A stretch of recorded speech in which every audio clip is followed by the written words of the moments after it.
जालं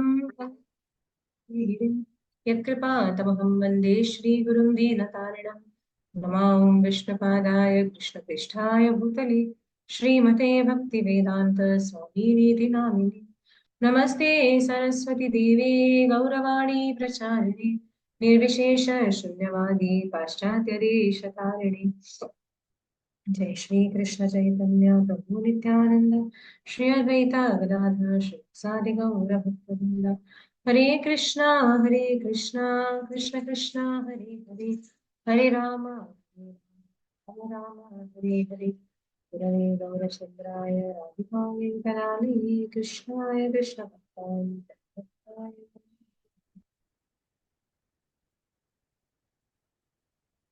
हरे कृष्ण। तो आज आफ्टर 3 लॉन्ग सेशंस हमने भगवत गीता का सेकंड चैप्टर कंप्लीट किया और फाइनली हम थर्ड चैप्टर यानी कि कर्म योग जो है वो शुरू करें। सो बेसिकली सेकंड चैप्टर में हमने देखा कि भगवान किस प्रकार अर्जुन को आत्मा के विषय में परिचय दे रहे हैं। वो मतलब एक रफ अगर हम लोग समरी लेंगे तो भगवान सबसे पहले आत्मा का परिचय देते हैं अर्जुन को कि मतलब वो सब श्लोक है, नैनम छिन्दन्ति शस्त्राणि नैनम दहति पावक, बराबर। सो मन को किस प्रकार कंट्रोल करना है, आत्मा क्या है, आत्मा का परिचय कैसा है। और फिर एक minute, I am sorry, just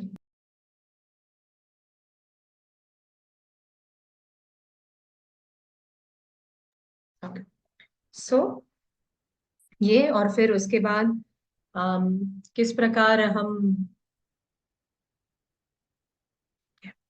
फिर उस प्रकार और फिर उसके बाद किस प्रकार स्थितप्रज्ञ व्यक्ति जो होता है, एक साधारण कर्मी और एक स्थितप्रज्ञ में क्या अंतर है और स्थितप्रज्ञ व्यक्ति के क्या अलग अलग लक्षण होते हैं, इस सब के ऊपर भगवान जो है अर्जुन को बता रहे हैं। और इतने दिन से हम बेसिकली स्थितप्रज्ञ के ही लक्षण की चर्चा कर रहे हैं, बराबर।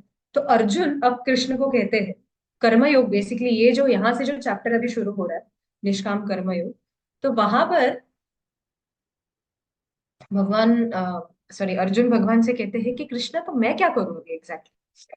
आपने अभी जितने भी लक्षण बोले हैं स्थित प्रज्ञ के कि उसको सुख दुख में वो समान होता है, या फिर शीत उष्ण में उसे मतलब बोलते हैं ना, शीत उष्ण भी सेम है उसके लिए, मान अपमान भी सब कुछ सेम है। लेकिन जस्ट थिंक अबाउट इट, एक क्षत्रिय, ठीक है, क्षत्रिय के लिए उसका मान जो होता है वो सबसे बड़ा होता है। If you think about it, for a Kshatriya dishonour is worse than death. Because क्षत्रिय के कुछ क्षत्रिय समाज के कुछ नियम होते हैं जहां पे अगर किसी ने मतलब बोलते हैं ना, अगर आपको ललकारा या चुनौती दी हो तो आपको वो चुनौती स्वीकार करनी पड़ती है, you have to accept the challenge. या फिर अगर कोई आपको आपके शरण में आ रहा है तो उस समय उसे बोलते हैं ना, उसे एक्सेप्ट करना, किसी के पीठ पर वार नहीं करना। या फिर इवन कहते हैं ना कि अगर जैसे कि युधिष्ठिर महाराज के सामने ये प्रश्न उठा था, पता है कि जुआ खेलना गलत है, लेकिन फिर भी अगर क्षत्रिय को कहा जाए कि आपको जुआ खेलना पड़ेगा, आपको एक द्यूत क्रीड़ा में भाग लेना पड़ेगा, तो उन्हें लेना, it is like the code of conduct Kshatriya की। तो अर्जुन अब कह रहे हैं कि अरे आप ये सब कुछ बोल रहे हो करने के लिए, एंड साथ ही साथ आप ऐसे भी बोल रहे हो कि नहीं नहीं स्थित प्रज्ञा का ऐसा लक्षण होता है, but at the same time क्षत्रिय धर्म में पूरा उसके विपरीत है। तो मैं करूँ क्या एग्जैक्टली? शुड आई टेक संन्यास सो दैट मैं स्थित प्रज्ञा के नियम सब कुछ अच्छे से कर सकूं? लेकिन मैंने तो आपको जब सजेस्ट किया कि मुझे वन में भिक्षा लेने जाना है, तो आप तो मुझे बोल रहे हो कि अरे अनार्य की तरह बिहेव मत करो, क्लैब्य की तरह या फिर एक नपुंसक की तरह बिहेव मत करो, या फिर एक नपुंसक की तरह सोचो मत। और यहाँ पर जो कुछ आप मुझे बता रहे हो वो तो क्षत्रिय धर्म में रहते रहते प्रैक्टिकली पॉसिबल नहीं है। बिकॉज क्षत्रिय धर्म का एक बेसिक डिमांड ऐसा है कि अगर मैं क्षत्रिय हूं तो मुझे राजपाट मतलब राजपाट में या फिर जो भी ये है उसमें मुझे पार्टिसिपेट करना होगा, मुझे युद्ध करना होगा। अगर कोई मेरे बॉर्डर को, बिकॉज क्षत्रिय का धर्म होता है रक्षा करना, बराबर। क्षत्रिय जो है वो समाज के रक्षक होते हैं। तो अगर कोई बाहर से आकर मेरे राज्य पर अटैक कर रहा है या फिर मेरे सिटीजन्स जो है वो सब संकट में है, तो उन लोगों को बचाने के लिए एक तरफ से मुझे शस्त्र उठाने पड़ेंगे। तो आप कैसे सोच सकते हो कि नहीं टॉलरेंट रहना चाहिए? ओके, एक हमने देखा स्थितप्रज्ञ जो होता है वो काफी टॉलरेंट होता है। एंड जस्ट इमेजिन कोई क्षत्रिय है सामने से वार कर रहा है और बोलेगा नहीं नहीं मैं तो tolerant, no I won't fight, I am very tolerant. It's not practical, ये अलाइन नहीं हो रहा है एक दूसरे के साथ। तो इसके लिए अर्जुन यहाँ पे आप कृष्ण से प्रश्न पूछ रहे हैं यहाँ से कि करना क्या है एग्जैक्टली। एंड व्हाट अबाउट वो व्यक्ति, ठीक है चलो एक बार के लिए जिसका एक साइकोफिजिकल नेचर है कि वो अकेले रह सकते हैं, या फिर उन्हें हर एक का अपना एक नेचर होता है। जो इंट्रोवर्ट्स होते हैं वो ज्यादातर अकेले रहना प्रेफर करते हैं, they tend to be alone, and वो मतलब दे कैन एडजस्ट समहाउ, वो लोग शांत होते हैं, रीडिंग ये सब करते रह सकते हैं। लेकिन जो एक्सट्रोवर्ट्स है, जिनको लोगों में रहना है, ओके, जस्ट इमेजिन अगर कोई ऐसा एकदम बड़बड़ी व्यक्ति है और उसको हम लोग बोलोगे बोलेंगे कि एक भक्त जो होता है वो बहुत ही गंभीर होता है, तो आप विपश्चना सेंटर में जाके बैठो, 4 दिन बिल्कुल बात नहीं करना है, पागल हो जाएगा वो इंसान, मतलब बिल्कुल क्रेजी। बिकॉज साइकोफिजिकल नेचर ही नहीं है इतना शांत रहना। सो हाउ डू यू एक्सपेक्ट कि जो व्यक्ति उसके नेचर के विपरीत अगर करने जाएगा, तो अगेन एज बी सेड, वो स्प्रिंग को दबाने के जैसे, कितना टाइम तक आप आर्टिफिशियली कुछ करते रहो, बराबर। So how do we align these two factors? तो तब कृष्ण जो है अर्जुन को अलग अलग अभी शास्त्रों में से प्रमाण दे रहे हैं कि ऐसे कौन से राजा थे कि ये राजा भी थे और एट द सेम टाइम देहात्म बुद्धि से ऊपर भी थे। तो ऐसे भगवान अभी यहाँ पे निष्काम कर्म योग सिखा रहे। सी, हम भगवत गीता के स्टार्टिंग में हम दो प्रकार के कॉन्ट्रास्ट देख रहे हैं। एक हम दुर्योधन को देख रहे हैं, जो अपने संतुष्टि के लिए, अपने सेल्फिश डिजायर्स के लिए किसी भी हद तक जाने को रेडी, चाहे उसे अपने सैनिकों को दाव पर लगाना पड़े, अपने राज्य का जो भी राजकोष है उसको दाव पर लगाना पड़े, अपने रिलेटिव्स को दाव पर लगाना पड़े। एक्सटर्नली वो दिखा रहा है कि मतलब मुझे मेरे भाइयों पर बहुत प्रेम है, मैं पितामह का बहुत आदर करता हूँ, गुरु गुरु द्रोणाचार्य का बहुत आदर करता हूँ। लेकिन internally all of this like ultimately boils down to a selfish desire, मुझे राजा बनना है और मेरे लिए ये लोग अपने प्राण भी दे सकते। सो ये जो है इसे हम कहेंगे विकर्म, यानी कि गलत तरीके से कर्म करना, या फिर गलत मेंटालिटी रख के कर्म करना, तो ये होता है विकर्म। और ऑन दी अदर हैंड हम अर्जुन को देख रहे हैं। अर्जुन क्या कह रहा है कि नहीं नहीं, मैं तो सब छोड़कर मैं अपने बांधवों पर, किस प्रकार, ये सब मेरे स्वजन है, कोई मेरा भाई है, कोई मेरे पिता समान है, कोई मेरे बोलते हैं ना ससुर जी है, कोई मेरे चाचा है, कोई मेरे मामा है, तो ऐसे कोई मेरे बच्चे है, मेरे पुत्र है, तो इन पर मैं कैसे अस्त्र चलाऊं? तो ये अर्जुन का सोच है कि नहीं, ये ऐसा करने से अच्छा है मैं सब कुछ छोड़कर मैं संन्यास ले लूंगा, मैं वन में जाकर रहूंगा, मुझे कम से कम इन्हें मारने का पाप तो नहीं लगेगा। एंड अर्जुन सब जस्टिफिकेशंस दे रहा है, क्यों ना वर्ण संकर होगा, आगे जाके पिंडोदक क्रिया जो है वो लुप्त हो जाएगी। So Arjun is giving different reasons क्यों ये नहीं करना चाहिए। तो ये जो है इसे कहते हैं ड्यूटी छोड़कर भागना। तो ये हो गया अकर्म, कि कुछ करना ही नहीं है, ठीक है। लेकिन कृष्ण क्या कह रहे हैं, विकर्म तो करना ही नहीं है, लेकिन साथ में अकर्म भी नहीं करना है। एक सिंपल एग्जांपल अगर आप देखें, ओके, कृष्ण कहते हैं कि यहाँ पर निष्काम कर्म करो। तो अब निष्काम कर्म मतलब क्या? कर्म करो वो खुद के लिए करो बस। आप जो कुछ कर्म कर रहे हो वो खुद के लिए ना करते हुए आप भगवान को उसका पूरा जो फल है वो अर्पण करो, तो वो होगा निष्काम कर्म। तो इसके लिए कैसे हम इसको समझ सकते हैं, उसके लिए एक छोटा सा एग्जाम्पल लेते हैं। अभी समझो एक सैनिक है जो बॉर्डर पर युद्ध कर रहा है, ठीक है। तो इस सैनिक के पास सरकार ने दिया हुआ जो भी एम्यूनिशन है, ठीक है, राइफल्स है, गन्स है, वो ग्रेनेड वगैरह सब कुछ है, वो सरकार ने सैनिकों को प्रोवाइड किया हुआ है कि जब जरूरत पड़ेगी तब आप आप इसे यूज कर सकते हो, जो भी हथियार आपको दिए गए हैं। तो ये सैनिक 3 सिनेरियो में आपको बता रही हूँ अभी, ठीक है। तो एक सिनेरियो ऐसा है कि ये सैनिक जब अपने घर पर होता है, पड़ोसी के साथ कुछ लड़ाई हो जाती है, तो सैनिक अपना गन निकालता है, पड़ोसी को शूट कर देता है। Scene number 1। सीन नंबर 2, सामने से जो एनिमी है, जो दूसरे देश के जो सैनिक है, वो वार कर रहे हैं, और ये सैनिक यहाँ पर बैठकर सोच रहा है कि नहीं नहीं, अहिंसा करना तो गलत है, मैं किसी को तो मार रहा हूँ, ऐसा नहीं करना चाहिए, क्योंकि किसी इंसान को मारना ये बहुत बड़ा पाप है, ऑब्वियसली मर्डर करना ये पाप, तो फिर मैं हथियार नहीं चलाऊं, जो हो रहा है देखा जाए। ये सेकंड से। थर्ड सिनेरियो है कि शत्रु जब वार कर रहा है तो सैनिक पूरे जी जान से जो कुछ हथियार मिले हुए हैं वो सब यूज करके वो उस शत्रु को परास्त कर रहा है। तो तीनों में से क्या आप आइडेंटिफाई कर सकते हो कौन सा विकर्म था, कौन सा अकर्म था और कौन सा निष्काम था? तीन सिनेरियो है। विकर्म मतलब वो जब हम खुद के सेटिस्फैक्शन के लिए जो कुछ हमें फैसिलिटी दिया गया है उसका हम गलत उपयोग करते हैं, वो होता है विकर्म। अकर्म होता है जब हम सब कुछ ड्यूटी छोड़ छाड़ कर बोलते हैं नहीं, we are not going to do anything, ये करना गलत है, वो करना गलत है, वो करना गलत है, तो मैं कुछ नहीं करूँ। एंड निष्काम कर्म है जो दिया गया है वो भगवान की सेवा में यूज कर। तो अभी ये जो तीन सिनेरियो थे उसमें से कौन सा विकर्म है, कौन सा अकर्म है और कौन सा निष्काम कर्म?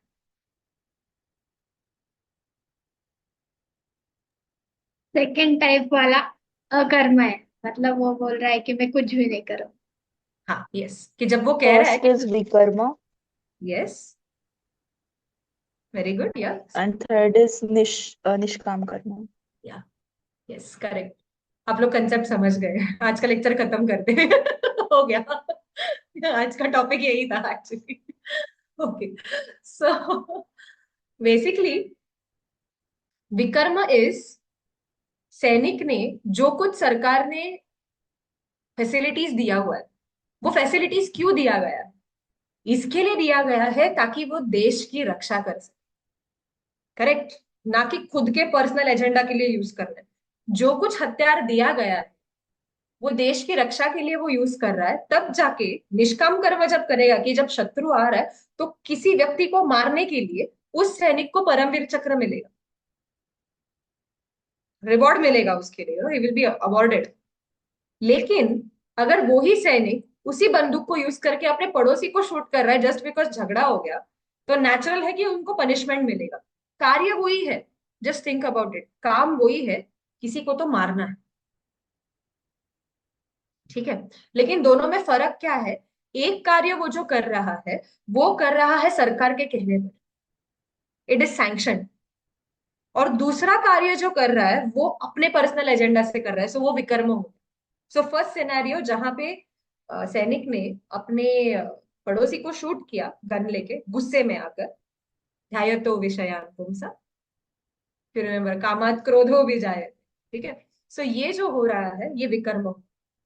अगर सैनिक ये कह रहा है नहीं नहीं नहीं, मैंने तो बोलते ना भगवत गीता सुना है, नॉन वायलेंस करना चाहिए, अहिंसा, एंड युद्ध करना जो है वो गलत है, या फिर किसी व्यक्ति को मारना गलत है, मुझे कर्म लगेगा उसका, तो इस केस में भी उसे वो कर्म लगेगा क्योंकि वो अपना ड्यूटी नहीं निभा।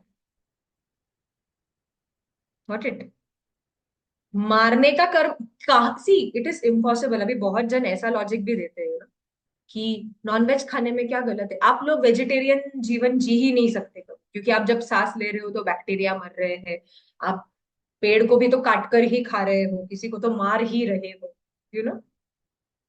सो बहुत लोगों का लॉजिक ऐसा भी रहता है। सो दिस इज वेर ये कंसेप्ट क्लियर हो रहा है, विकर्म अकर्म एंड निष्काम कर्म।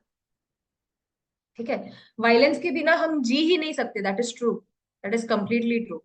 लेकिन इसका मतलब ये नहीं है कि वायलेंस करते ही जाओ करते ही जाओ, मिनिमल जितना जरूरत है उतना ही करो। ठीक है, भागवतम में ये श्लोक आता है कि अपदानी द्विपदानाम द्विपदानी चतुष्पदा, फाल्गुनी यत्र महताम जीवो जीवस्य जीवनम, जीवो जीवस्य जीवनम, लेकिन यानी कि लाइफ डिपेंड्स अपॉन लाइफ, ये साइकिल तो चलते ही रहेगा, ये नारद मुनि कह, दिस इज कि जो वीक है फाल्गुनी यत्र महता, जो वीक है उसके ऊपर जो स्ट्रांग है वो हमेशा कंट्रोल करेगा, जिसको हम बायोलॉजी में सर्वाइवल ऑफ द फिटेस्ट कहते हैं।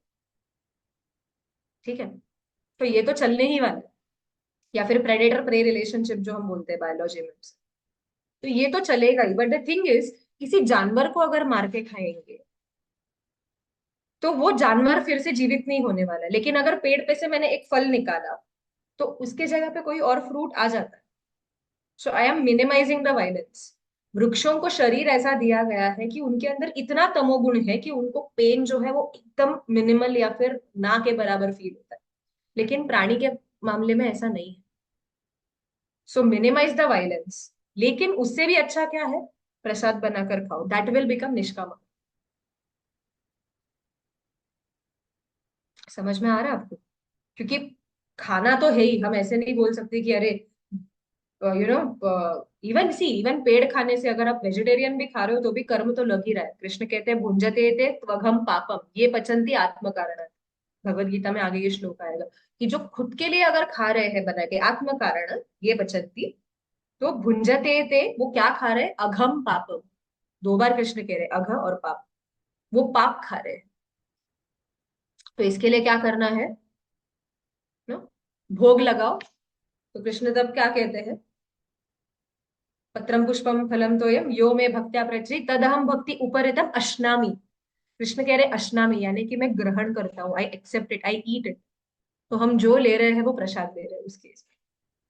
तो तब जाकर वो कर्म जो है वो हमें लगेंगे नहीं। इसका मतलब ये नहीं भगवान को फूड प्योरीफायर बनाना है, कुछ भी खाओ तो भोग लगा के वैसा नहीं। There has to be again limitation, but still initial phases में रादर देन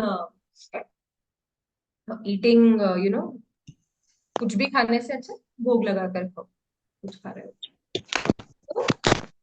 एक मिनट।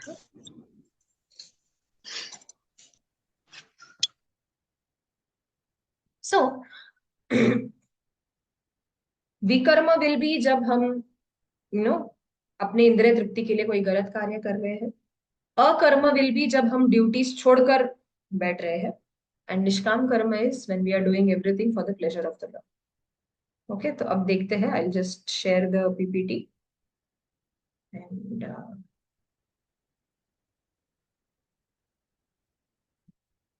विजिबल है पीपीटी आप लोगों को? यस माता जी। यस माताजी। क्या हो,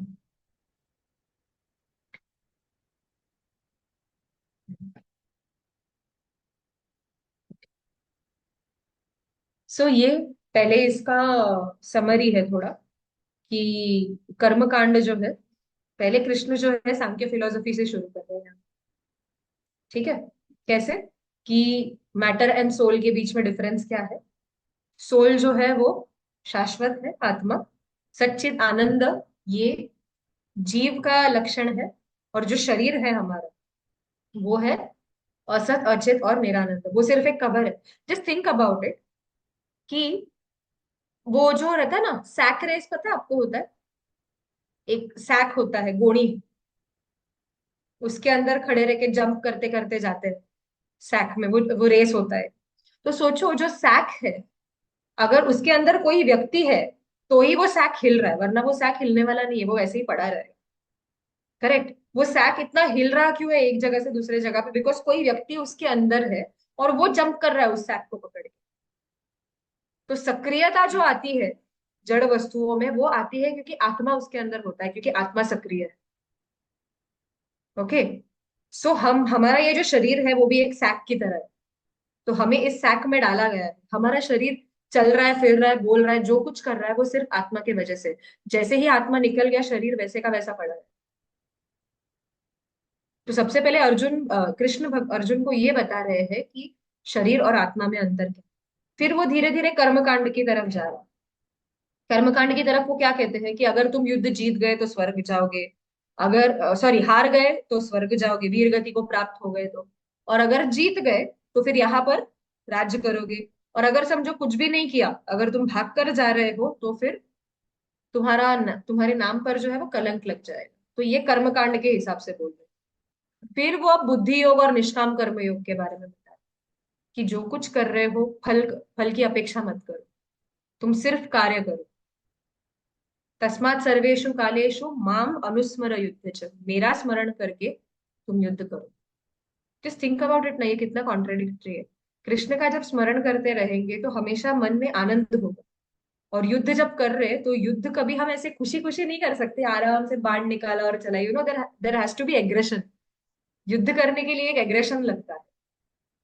और साथ ही में यहाँ पर कृष्ण कह रहे हैं मेरा स्मरण करते, तो एग्रेशन के समय भी एक, चाहे जो कुछ हमारी मेंटल परिस्थिति हो, जो कुछ हमारे अंदर विचार चल रहे हो, वो ये तभी ही पॉसिबल है जब हम कंटिन्यूअसली भगवान के बारे में सोचेंगे और हर एक कार्य उनके लिए करें, तब जाके वो निष्काम कर्म रहेगा। और ऐसे कार्य का परिणाम ये है कि हमें कोई पाप नहीं लगता और जन्म मृत्यु के चक्कर से जो है वो छूट जाता है।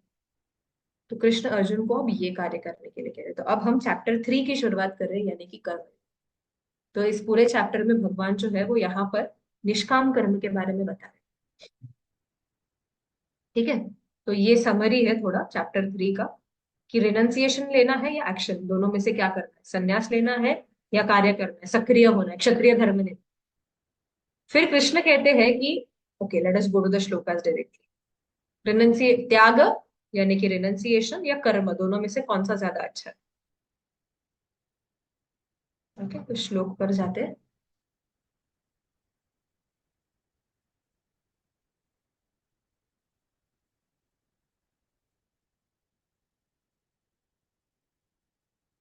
अर्जुन उवाच, जायसी चेत् कर्मणस्ते मता बुद्धिर्जनार्दन, तत्किं कर्माणि घोरे माम नियोजसि केशव।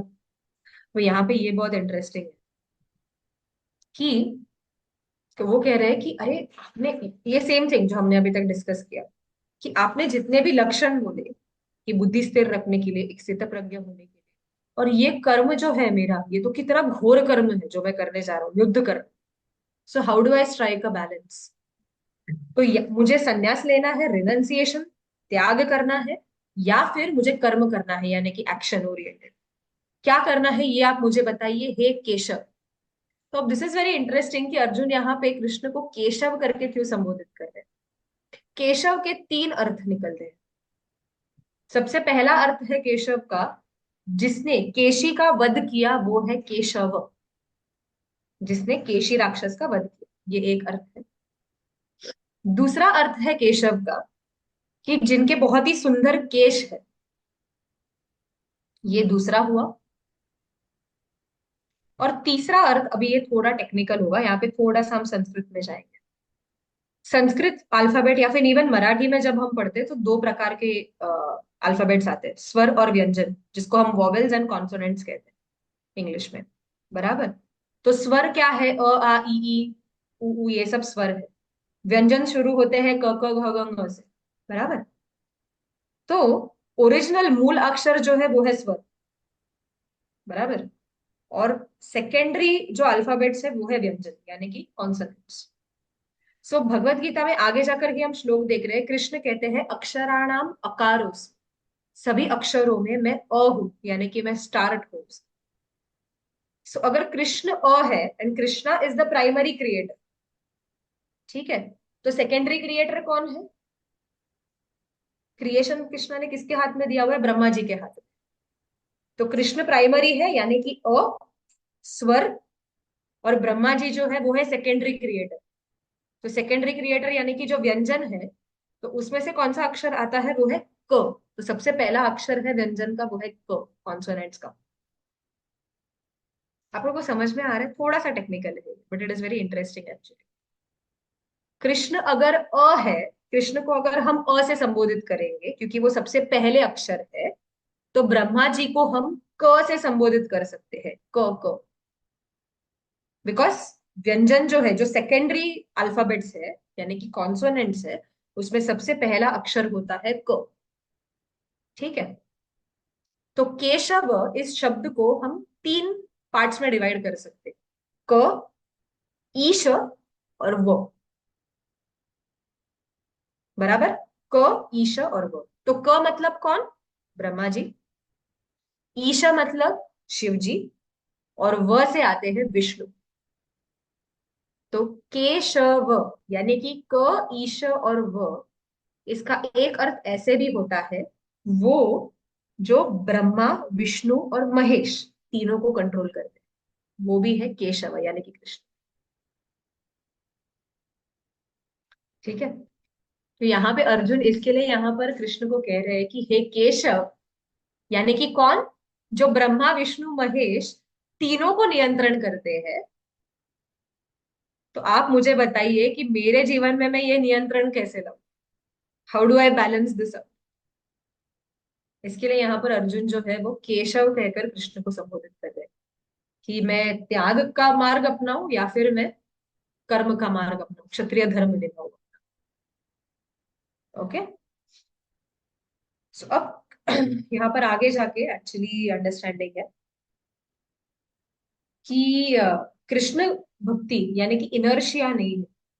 इनर्शिया मतलब क्या, बहुत लोग ऐसे सोचते हैं कि भक्ति करना मतलब सब कुछ छोड़ छाड़ कर बैठ जाना। मराठी में एक सेइंग भी है, असेल हरी तर देई खाटल्यावरी। पड़े रहो और भगवान जो है वो सब कुछ प्रोवाइड करेंगे, बट ऐसा नहीं। We are not on that level, ठीक है, अभी तक। एक तरीके से वो कहावत सच भी है, लेकिन हम जैसे लोगों के लिए नहीं। ठीक है, it is true only for people like Tukaram Maharaj या फिर प्रहलाद महाराज। ऐसे सब जो थे, जो कंप्लीट 100% सरेंडर्ड थे, उन लोगों के लिए ठीक है, असेल हरितर देई खाटल्यावरी। नरसिंह देव हमारे लिए अभी तो फिलहाल जो स्तर पर हम लोग हैं, हमारे लिए प्रकट नहीं हुए। प्रहलाद महाराज के लिए हुए क्योंकि उनका 100% सरेंडर था। तो हम जैसे लोगों के लिए क्या मार्ग है? तो यही है कि जो कर्म कर रहे हैं वो करते जाओ। जो कुछ आपको भगवान ने जो कुछ रिसोर्सेस दिया है उसे यूज करो, लेकिन उसे भगवान की सेवा में यूज करो।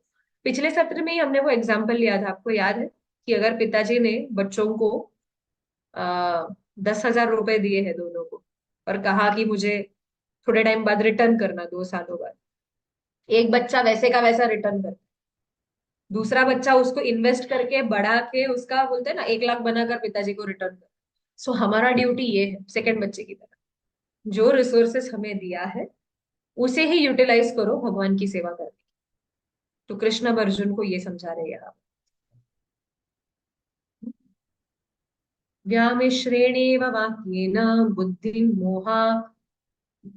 मोहयसीव मे, तदेकं वद निश्चित्य येन श्रेयोहमाप्नुयम्। कि ऐसा कौन सा कार्य है, एक तद एकम वद निश्चित्य, वो कृष्ण को कह रहे हैं कि एकम वद, कि हे कृष्ण मुझे एक मार्ग बोलो। रिनंसिएशन भी करना है, काम भी करना है, ऐसा दो दो अलग अलग मेरे ऊपर चॉइस मत छोड़। टेल मी वन निश्चित्य, और वो भी एकदम डिसिसिव बात बोलना। ये ना श्रेयो हम आपनुयम, जिससे मैं श्रेय प्राप्त कर सकता हूँ। श्रेय मतलब क्या, जिससे मुझे स्पिरिचुअल क्रेडिट, यानी कि मेरा कर्म त्याग करने का मुझे पाप भी नहीं लगेगा, but at the same time जो मेरा अध्यात्म है उसमें भी वर्धन होगा। तो आप कंफ्यूजन मत रखना कुछ कि ये भी मार्ग है वो भी मार्ग है, ऐसा नहीं। तद एकम वद निश्चित्य, एक आप निश्चय करके मुझे मार्ग बोलो कि मैंने कौन सा करना चाहिए, एज अ गृहस्था, एज अ क्षत्रिय, मैंने कौन सा मार्ग अपनाना है। ओके, तो ये दूसरे श्लोक का अर्थ हुआ। तो अब कृष्ण कह रहे, श्री भगवानुवाच लोकेस्मिन् द्विविधा निष्ठा, पुरा प्रोक्ता मया नघ, ज्ञान योगेन सांख्यानां, कर्म योगेन योगिनाम्। तो कृष्ण कहते हैं लोकेस्मिन् द्विविधा निष्ठा, दो प्रकार के लोग होते हैं जिनकी दो अलग प्रकार की निष्ठा है। तो वो क्या, जो व्यक्ति सांख्य योग का पालन करते हैं, ये नीचे ये जो है सांख्य योग, वो ज्ञान योग की तरफ आकर्षित होते हैं। यानी कि वो क्या सोचते हैं कि अगर हमने संन्यास लिया, हमने सब कुछ छोड़ दिया, तो फिर हम नारायण बन जाएंगे अल्टीमेटली, जो मायावादी फिलोसफी। ठीक है। और दूसरा क्या है, कर्म योगे ना योगिना। तो ये ऊपर जो है वो कर्म योगी, आप देख सकते हैं गृहस्थ है। ओके। तो दो प्रकार के पंथ होते हैं, एक होता है आरोह पंथ, दूसरा होता है अवरोह पंथ। ओके। सिंपल चीज है, अगर हमें किसी जगह पर जाना है तो या तो हम रास्ता हम ऐसे सोचते हैं कि ठीक है मैप्स लेंगे और खुद आइडेंटिफाई करते जाएंगे मैप लेकर, ऐसे जाना है वैसे जाना है, ये करना है वो करना है, नेविगेट करते रहे। लेकिन बहुत बार ऐसा होता है कि गूगल मैप भी गलत है। ठीक है। सो वी टेक गाइडेंस और हम सोचते हैं कि नहीं, हम हमारे ही बलबूते पर रास्ता ढूंढ कर निकालेंगे। तो ऐसा अगर हुआ तो वो है आरोह पंथ। आरोह पंथ मतलब क्या है, कि व्यक्ति सोचता है कि I will try to find my path on my, और मैं अपने तरीके से भगवान को प्राप्त करने की कोशिश करूंगा, ये एक है।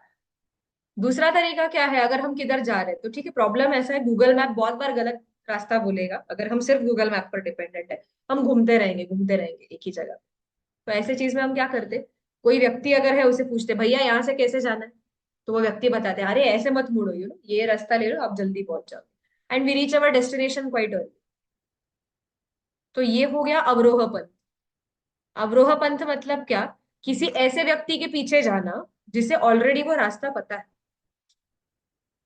एक हमारे साथ व्यक्ति है जिन्हें रास्ता मालूम है, वो आगे गाड़ी लेकर जा रहे हैं, उनके पीछे पीछे हम जा रहे हैं। सो ये अवरोह पंथ यानी कि जो महाजन ने किया हुआ है उनका अनुसरण करना और वैसे उस मार्ग पर जाना। ठीक है, तो ये हुआ अवरोह पंथ। तो कर्मयोगी जो होता है वो अवरोह पंथ में होते हैं, और इसके वजह से वो अपने डेस्टिनेशन पर जल्दी पहुंच जाते हैं।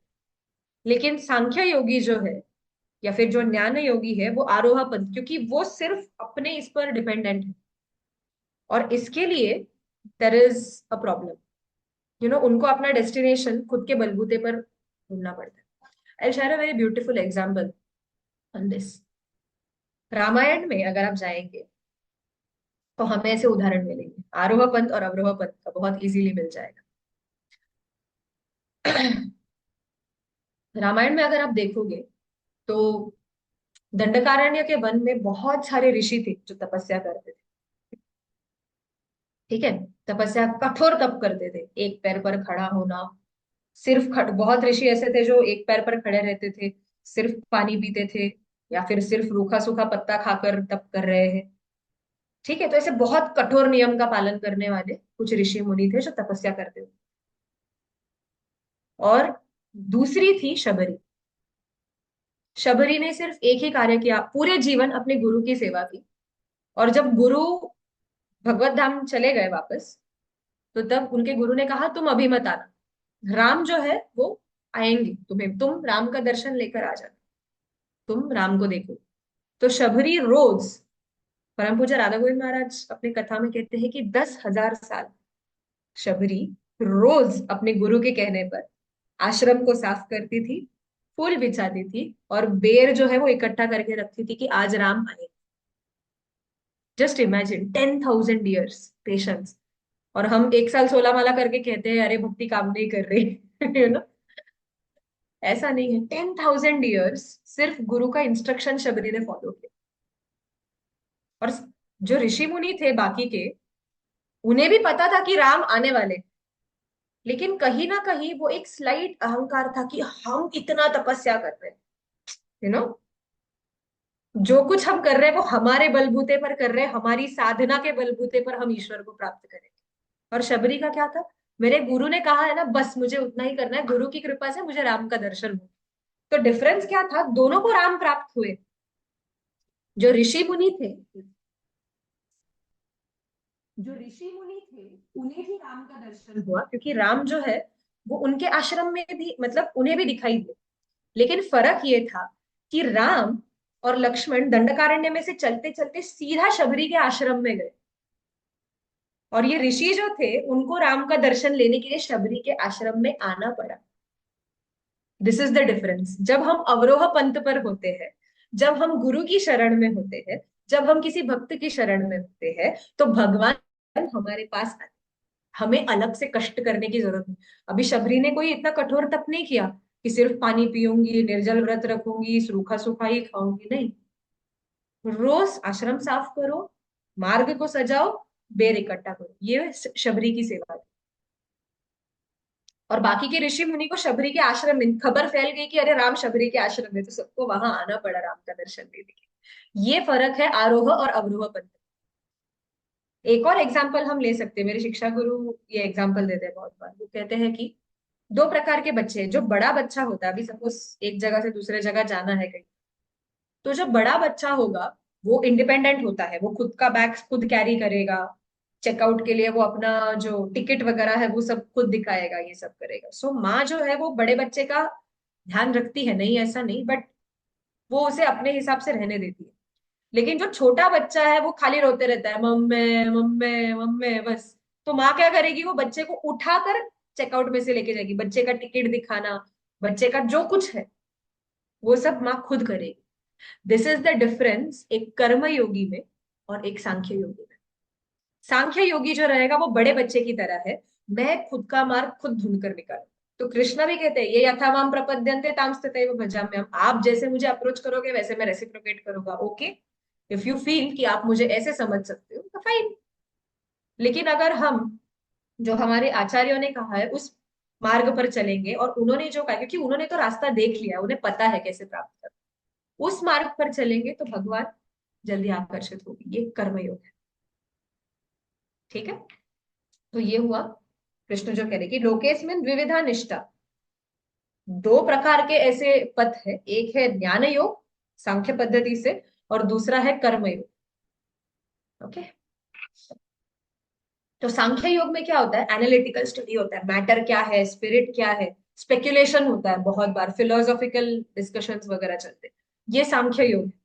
लेकिन निष्काम कर्म योग या फिर बुद्धि योग ये क्या है, कि आप अकर्म करो, अकर्म यानी कि, या फिर निष्काम कर्म करो, मतलब कि आप भगवान के, भगवान जो कह रहे हैं उस हिसाब से आप कर्म करना, बस, दैट्स इट, और कुछ नहीं करना है।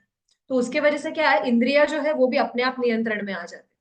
लेकिन अगर हम अपने प्रयास से नियंत्रण करने की कोशिश करेंगे, तो फिर विश्वामित्र मुनि की कथा हमने देखी, क्या होता है खुद के प्रयास से अगर हम कंट्रोल करने का कोशिश करेंगे। ठीक है, तो कर्मा मीन्स एक्शन या फिर फ्रूटिव एक्शन, ये तो लगने ही वाला है, कर्म हम सबको लगेगा। लेकिन उस कर्म में से अगर हमें निपटना है तो क्या करना है, खुद उसके फल का, बोलते हैं ना, अ, श्रेय लेने से अच्छा है कि वो फल जो है वो आप भगवान को अर्पण करो। तो या ये डिफरेंस है बेसिकली कर्म योग और बुद्धि, सांख्य योग और बुद्धि योग के अंदर। तो अब कृष्ण जो है वो एक्चुअली जनक महाराज का उदाहरण देते हैं अर्जुन को। ठीक है, देखते हैं अगले श्लोक में, ये एक बहुत इंटरेस्टिंग स्टोरी है। न कर्मणामनारंभान् नैष्कर्म्यं नैष्कर्म्यं पुरुषोऽश्नुते, न च सन्न्यसनादेव सिद्धिं सम अधिगच्छति। तो वो क्या कह रहे हैं कि इंस्टेड ऑफ अपना कर्म छोड़ देने से अच्छा है देहात्म बुद्धि के ऊपर उठो, और नैष्कर्म्यम निष्काम कर्म योग जो है, मतलब बोलते हैं ना सिर्फ संन्यास करने से या फिर कर्म को त्यागने से सिद्धिम समाधि गच्छति, आप सिद्धि को नहीं प्राप्त कर सकते। तो कैसे करोगे, तो वो कहते हैं कि ओके तुम्हें कोई उदाहरण चाहिए तो जनक महाराज का उदाहरण। जनक महाराज का उदाहरण कहाँ पर गया वो श्लोक, एक minute, just searching for the verse. Krishna specifically mentions Janak Maharaj.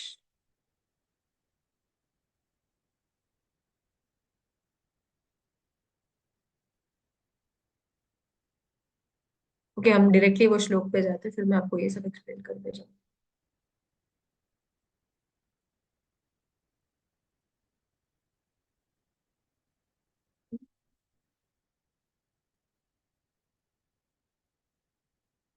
Okay fine, एक श्लोक, अब मुझे वो मिल नहीं रहा है अभी, इसमें ही था, बट एक श्लोक ऐसा है जहाँ पे कृष्ण जो है डायरेक्टली जनक महाराज का नाम ले रही हो ना।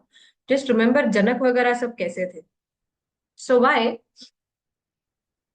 जनक महाराज की एक बहुत ही प्रसिद्ध कथा है। जनक महाराज जो थे ये राजर्षि माने जाते थे, यानी कि सीता देवी के पिता। तो दो कथा है एक्चुअली जनक महाराज का, उतना कहकर हम पॉज करेंगे बिकॉज इट्स ऑलरेडी 9 o'clock। ठीक है, तो जनक महाराज का एक कथा ऐसे है कि एक व्यक्ति जो है वो जनक महाराज के पास आते हैं, क्योंकि उन्होंने बहुत सुना रहता है कि जनक महाराज इतने बड़े राजा है लेकिन बहुत ही श्रेष्ठ भक्त, राज कारभार भी जो है वो बहुत अच्छे से निभा रहे हैं, पर एट द सेम टाइम भक्ति बहुत ही उच्च कोटि की है उनकी। तो फिर ऐसे समय में ये व्यक्ति जो है जनक महाराज को पूछते हैं कि आप कैसे करते हो कि राज्य भी संभालना and eight the same time you know भक्ति भी करते रहना, भगवान के बारे में सोचना कंटिन्यूअसली, ये कैसे पॉसिबल है, मुझे आपसे ये सीखना है। तो जनक महाराज उनको कहते हैं ठीक है, एक काम करो, एक कटोरी देते हैं जिसमें पूरा तेल भरा हुआ होता है, और फुल एकदम टॉप तक तेल होता है, और दो सिपाही लगाते हैं उस व्यक्ति के पीछे। तो वो व्यक्ति को कहते हैं ये कटोरी जो है वो लेकर आप मेरे पूरे राज्य में भ्रमण करो, लेकिन कंडीशन ये है कि कटोरी में से एक बूंद तेल भी गिरना नहीं चाहिए। अगर एक बूंद तेल भी गिर गया कटोरी में से तो ये जो सिपाही है वो आपको गला काट देगा। तो व्यक्ति कहता है ठीक है, कटोरी लेकर पूरे राज्य में घूमता है, मार्केट प्लेस में से जाता है, जो भी बाजार है ये वो सब सब जगह से घूमता है, महल में घूमता है, आता है। तो पूरा टाइम ध्यान ऐसा होता है कटोरी के ऊपर कि एक भी बूंद गिरना नहीं चाहिए, क्योंकि पीछे सिपाही चल रहे हैं, उनका ध्यान है। और फिर जब वापस आता है तो जनक महाराज पूछते, ओ तुम्हें मेरा राज्य कैसे लगा, आपने वो बाजार देखा, आपने महल देखा, आपको कैसे लगा ये सब? तो वो व्यक्ति कहता है मैंने तो कुछ भी देखा नहीं। बोलते क्यों? बोलते मेरा पूरा ध्यान जो है वो उस कटोरी पे था, कहीं वहां से तेल ना गिरे, तो एक बूंद भी गिरना नहीं चाहिए। तो जनक महाराज तो इसके लिए मैं बाकी सब चीजें देख ही नहीं पाया। तो तब जाके जनक महाराज कहते हैं मैं एग्जैक्टली ऐसे ही राज्य करूं, कि भले ही मेरे इर्द गिर्द अगर आप देखोगे सभी सुविधा है, सब कुछ है, मैं राजा हूं, भले ही मैं सिंहासन पर बैठ रहा हूँ, सभी राज्य के बोलते हैं ना एक राजा का जो भी है उसका उपभोग कर रहा हूँ, लेकिन मेरा चित्त जो है वो पूरी तरह से भगवान की सेवा में लगा हुआ है, वो जरा भी डिविएटेड नहीं। इसके लिए मैं ये जो कुछ है मेरे राज्य से मैं आकर्षित या फिर मैं उससे अटैच्ड नहीं। राज्य में रहकर भी मैं अनअटैच्ड, डिटैच्ड हूं मैं ये सबसे। तो कृष्ण यहाँ पे अर्जुन को यही कह रहे हैं, तुम्हें जनक की तरह बनना है, जनक महाराज की तरह, कि जो कुछ कर रहे हैं वो सिर्फ भगवान की संतुष्टि के लिए। इसके लिए सभी महाजन में से एक जनक भी है, स्वयंभू नारद शंभु कुमार कपिलो मनु प्रहलादो जनको भीष्मो बलिर्वैया सखीर्वयम, 12 महाजन में से एक जनक महाराज। और अगर आप देखोगे मेजोरिटी महाजन एक्चुअली इनमें से सब गृहस्थ ही थे, जो संभाल रहे थे, सब कुछ अपना नित्य कर्म जो है वो कर रहे थे, लेकिन हर एक में अगर आप देखोगे उनका पूरा ध्यान जो था वो सिर्फ भगवान की सेवा में था। युधिष्ठिर महाराज भी अगर आप देखोगे तो उन्होंने राजपाट संभाला, लेकिन जैसे ही कृष्ण इस पृथ्वी पर से उन्होंने अपनी लीलाएं समाप्त की, इमीडिएटली युधिष्ठिर महाराज में, भागवतम में इसका वर्णन आता है कि युधिष्ठिर महाराज ने किस प्रकार अपने राज्य का त्याग किया, जैसे कोई व्यक्ति फटा हुआ वस्त्र फेंक देता है, उसी तरीके से युधिष्ठिर महाराज ने अपना सारा राजपाट छोड़ दिया इंस्टेंटली, जैसे ही उन्हें यह खबर मिली कि कृष्ण जो है वो अपने लीला को उन्होंने समाप्त किया हुआ है। इमीडिएटली जैसे कोई व्यक्ति फटा हुआ वस्त्र को त्याग देगा, उसी तरह युधिष्ठिर, और उन्होंने पीछे मुड़कर भी देखा नहीं कि मेरे भाई मेरे साथ आ रहे हैं या नहीं, या फिर परीक्षित महाराज के हाथ में राज सौंप दिया और निकल गए, द्रौपदी कहाँ पर है, मेरे भाई कहाँ पर है, कुछ नहीं। और आप सबको तो वो कथा पता ही है स्वर्गारोहण की, एक एक पांडव, द्रौपदी और एक एक पांडव जो है वो अपना शरीर छोड़ना शुरू। लेकिन अंत तक, again if we think about this, एक कुत्ता था जो इनके साथ आया, युधिष्ठिर महाराज के साथ, ये आपने स्टोरी सबको पता है। एक कुत्ता था जो युधिष्ठिर महाराज के साथ आता है, और जब इंद्र युधिष्ठिर महाराज को कहते हैं कि आप आओ, स्वर्ग जाते हैं, तो युधिष्ठिर महाराज कहते हैं मैं इसे त्याग नहीं सकता क्योंकि इसने मेरी शरण ली। सो आप देखिए एंड तक वो अपना क्षत्रिय धर्म निभा रहे थे, मेरे शरण में जो है उसे मैं त्याग नहीं सकता, ये मेरा क्षत्रिय, क्यों? क्योंकि भगवान ने मुझे क्षत्रिय का धर्म दिया हुआ है, मुझे वो निभाना है। दो एग्जाम्पल लेते हैं कॉन्ट्रास्ट में, and then we will end this class. ठीक है, एक है भरत महाराज की कथा। भरत महाराज भी क्षत्रिय थे, सब कुछ छोड़कर वन में आ गए, और उनका कंडीशन भी ऐसे था, अगर आप सोचोगे, कि भरत महाराज जब अपनी साधना कर रहे थे तो उस समय उन्होंने देखा कि एक प्रेग्नेंट जो ये थी, डियर थी, वो मतलब एक शेर का आवाज सुनकर वो नदी में कूद गई डर के मारे, भागते हुए, और वहीं पर उसने बच्चे को डिलीवर कर दिया, एंड द मदर डाइड, और तो ये बच्चा जो था वो अकेला था। तो भरत महाराज करुणा के वश से उसने उस छोटे जो हरिण को बचा लिया, और फिर उन्होंने सोचा कि ये मेरी शरण में है, इसे देखने के लिए कोई नहीं, अगर ऐसे ही छोड़ दिया इस हरिण को तो वो मर जाएगा, तो मुझे इसे इसका ध्यान रखना चाहिए। तो वो हरिण का ध्यान रखते गए, और अल्टीमेटली मृत्यु के समय भी वो हरिण के बारे में सोच रहे थे, और वो हिरण के बारे में सोचते सोचते अगला जन्म उनको हिरण का मिला, एक और जन्म लेना पड़ा।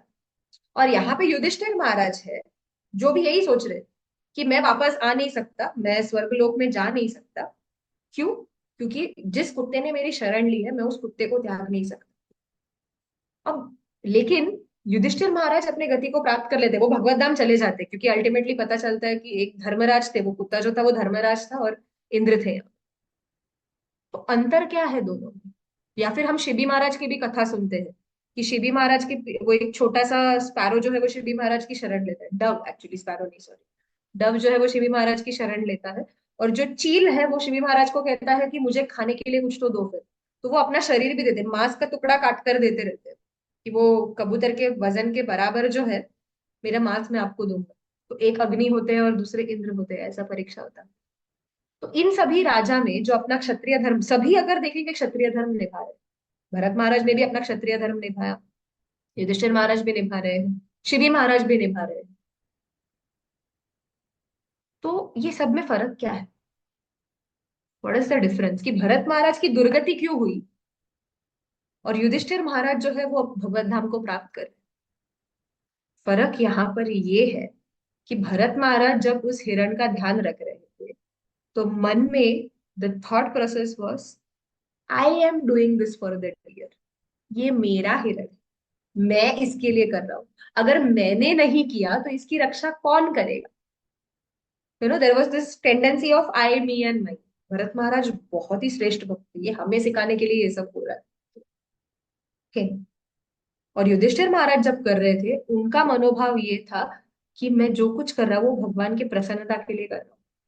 तो इसके लिए ये जो जीव है ये भगवान का ही अंश है, और अगर मेरी शरण में आ रहा है तो भगवान ने मुझे जो क्षत्रिय धर्म सौंपा है उसके हिसाब से मैं इस जीव को ऐसे ही नहीं छोड़ सकता। ये सी द कार्य एक ही है, आप समझने की कोशिश कीजिए, कार्य एक ही है, लेकिन जो आपकी चेतना है वो सब डिफरेंस क्रिएट करती है। सो ये सारा खेल जो है वो एक्चुअली हमारी चेतना का है कि हम किस चेतना में वो कार्य कर रहे हैं। अगर हम वही कार्य ये सोचकर कर रहे हैं कि ये मैं मेरे लिए कर रहा हूँ, मेरी प्रसिद्धि के लिए कर रहा हूँ, पूजा लाभ प्रतिष्ठा प्राप्त करने के लिए कर रहा हूँ, तो वही कार्य जो है वो हमारे बंधन का कारण बने। लेकिन अगर हम वही कार्य भगवान की प्रसन्नता के लिए कर रहे हैं, मैं जो कुछ कर रहा हूँ वो भगवान को प्रसन्न करने के लिए कर रहा हूँ, मुझे उसमें से कुछ भी होते ना हो, जो कुछ मुझे उसका फल मिल रहा है मुझे उससे कुछ लेना देना नहीं है। अगर आप चाहते हो तो मारो भी राखो भी जो इच्छा तो है, जो कुछ है वो आपके हाथ में है। तो यही कार्य जो है वो हमारे मुक्ति का मार्ग बने। चेतना से पता चलता है कि वो कार्य हमें बांधेगा या हमें मुक्त करेगा। कार्य तो करना है, कार्यों को छोड़ नहीं सकते। ये अंतर है। ठीक है, तो कृष्ण यहाँ पर अर्जुन को यही समझा रहे कि ठीक है, तुम्हें शास्त्र में से कोई प्रमाण चाहिए तो जनक महाराज का प्रमाण। जनक महाराज अपने नित्य कर्म में रहकर भी देहात्म बुद्धि से ऊपर थे, और जो कुछ कर रहे थे वो सिर्फ मेरी प्रसन्नता के लिए कर रहे थे।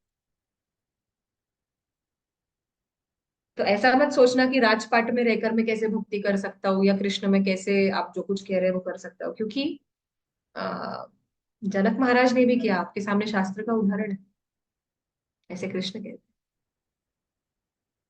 सो ये कर्मयोग का बेसिक जो टेक्निकल ओवरव्यू है पूरे चैप्टर का, ऐसे तो कृष्ण अर्जुन को समझा रहे। Next half of the PPT हम अगले सैटरडे को ले लेंगे। ठीक है, थैंक यू वेरी मच। हरे कृष्णा। किसी का कोई कमेंट, कोई क्वेश्चंस? माता जो अवरोह और आरोह आरोह ते आरोह वो आणि ये अवरोह। पर है। हाँ, आरोह पंथ मतलब जब हम खुद के बलबूते पर भगवान को प्राप्त करने की कोशिश करते हैं, वो है आरोह पंथ। और अवरोह पंथ मतलब जब हम किसी महाजन के द्वारा सजेस्ट किया हुआ पाथ को फॉलो कर रहे हैं। अवरोह मतलब रास्ता पता है, जैसे किसी ने कहा है, गुरु ने कहा महाजनों ये न गता स पंथ। महाभारत का ही श्लोक है कि महाजन जैसे करेंगे वैसे बस उनके पीछे जाओ। गुरु ने कहा है नाम जप करो तो नाम जप करना है। तभी ये नहीं सोचना है कि अरे नाम जप करने से क्या होगा, बस इतना करने से सब कुछ प्राप्त हो जाएगा। नहीं, गुरु जैसा बोलेंगे आंख बंद करके पट्टी लगाकर just do it, that's it.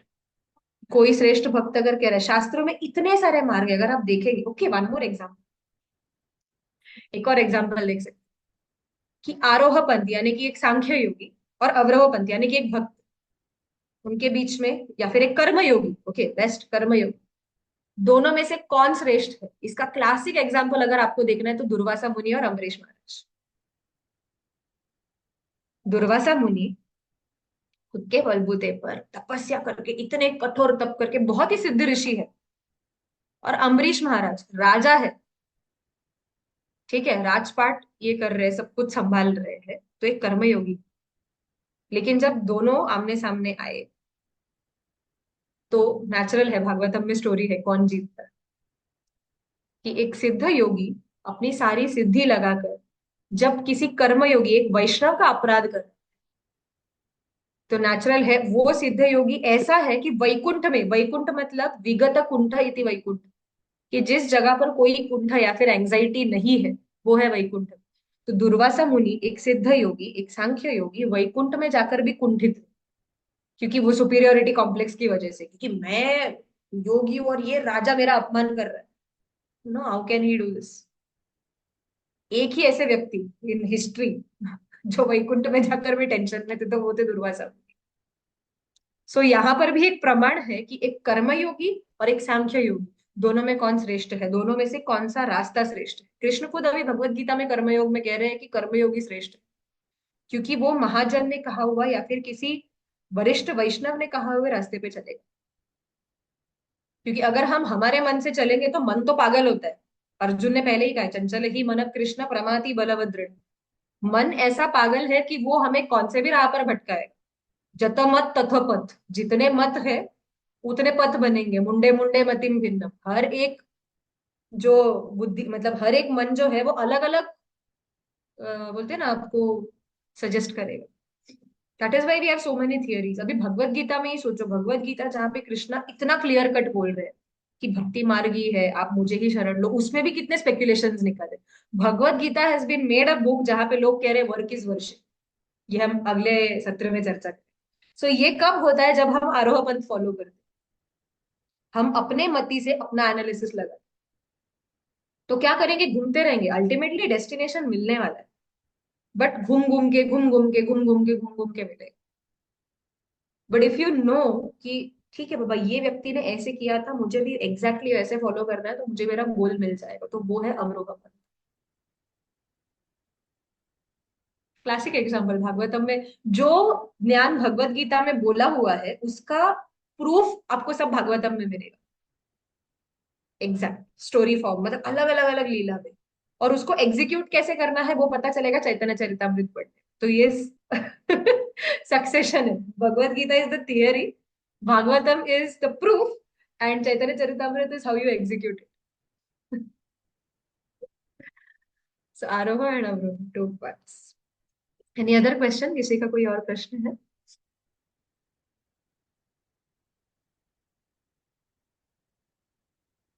ठीक है, so we will end here.